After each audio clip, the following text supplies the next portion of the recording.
Hey guys, how's it going? T-Rex Traveller Adam here. In this video we're going to look at the bicep hammer curl, which is where we keep our hands in a neutral position. Let's get to it.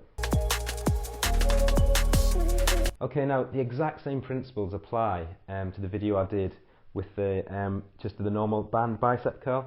So if you're coming onto this, I'd recommend you have a look at the band bicep curl. I'll put a link to it below because I cover quite in detail about how to execute it properly.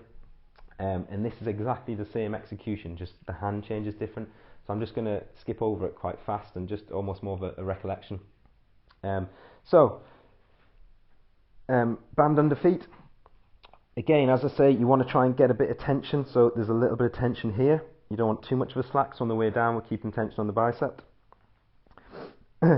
Get it, so you've got a neutral grip. I like to put my thumb under. It doesn't matter if you want to put your thumb over, whichever is more comfortable for you. Now, lock the elbows in. As we explode up, and I'm coming up, it's the same principle of trying to just slightly pull the band apart at the top, slightly pronating the wrist to hit that bicep peak at the top. Try it. Even if you just do that, you'll feel the bicep work. And now if you pronate and push out, you'll feel it contract even more at the top, that pronation, because that's the full range of movement of the bicep. From there to there, from the backhand to the front face. So, exploding up, and as we get to the top, we're trying to pull it apart a little bit, and we'll go down. And as we go down, exactly the same as the curls, we're going to contract our triceps at the bottom. Why do we contract the triceps at the bottom? Because they fully lengthen the bicep. So when we begin the curl, we're taking the bicep through as much of a full range of motion as we possibly can. Now you might argue that you lose the tension on the bicep when you do that.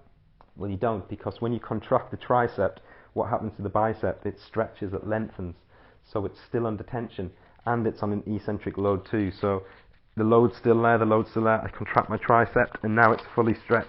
There's tension on it, it's stretched, and then I initiate again. So, same principle.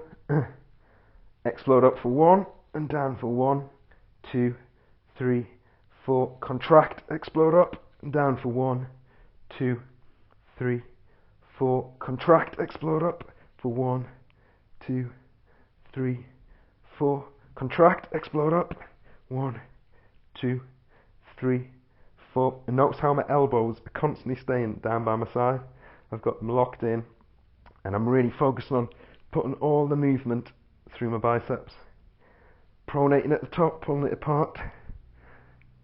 Contracting triceps at the bottom, and back up. Even just after a few, and I was holding it with very little tension there, I can already feel the blood and the pump rush into the biceps, which is exactly what we want. So, if you want to know a little bit more detail, where I talk a little bit more about the execution, have a look at the link below for the band bicep curls, but the same principles still apply. We've just slightly changed our wrist position. I hope that was helpful. Hope you found a little nugget from it. Any questions, comments, please leave them below, and I'll get back to you as soon as I can. Thanks very much for watching.